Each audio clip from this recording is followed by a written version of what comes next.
let's talk about the finance a little bit. You liked the spreadsheet. Like, what are you looking for?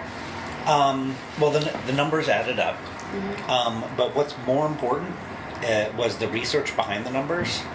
Is that these numbers? Anybody can start fudging numbers on a spreadsheet, but how she got her numbers was by reaching out to other people who've done similar things in other markets. But Absolutely. She could justify her numbers. the numbers were realistic. They were based upon fact, as opposed to fiction. Yeah. Just in the room making them up. Yeah, and how many times have we seen people pitching fictional numbers and a fictional hockey stick that couldn't happen? Yeah. The other thing is the market. I see a lot of people talking about businesses that they want to start for products that nobody wants. Right. And this is a product that there is true demand for.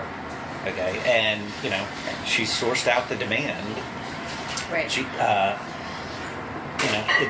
it's a realistic business plan. It's a need. I mean, if you have a good plan and you're solving a need and there's a market there, you know how much you can charge and everything like that.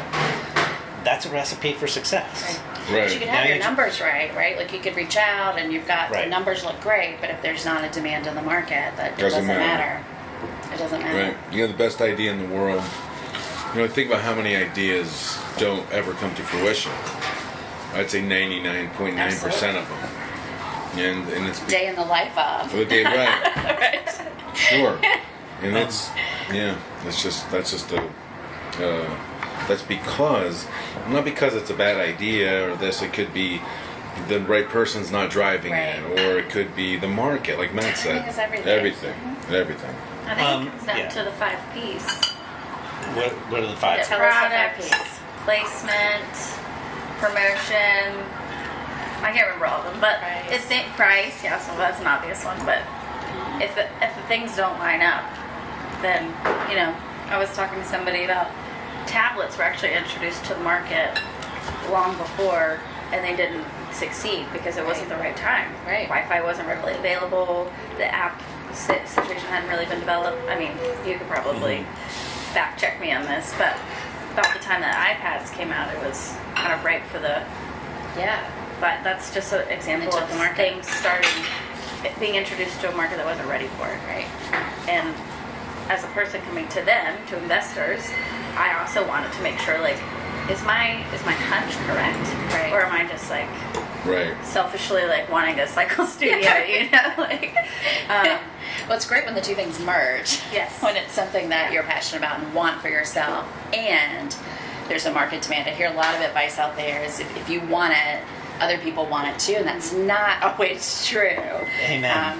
It's not always true, especially, and Roanoke is a unique place. Someone might move here from California, let's say, and they've got this great idea, and they want it, and it is a great idea, and maybe I want it, but no one else in Roanoke would want it.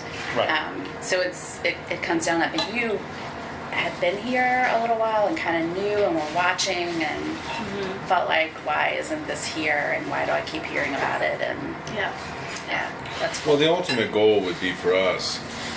This is just our initial investment, Yeah. So this is, in a sense, she's come to a friends and family, but it's a different set.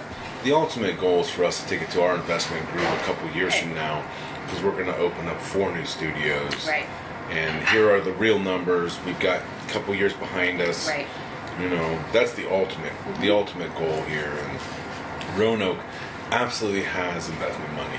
Absolutely. There are many people that are looking to invest into great ideas. The one main problem, and I think Matt and I have run into over the last 3 or 4 years, is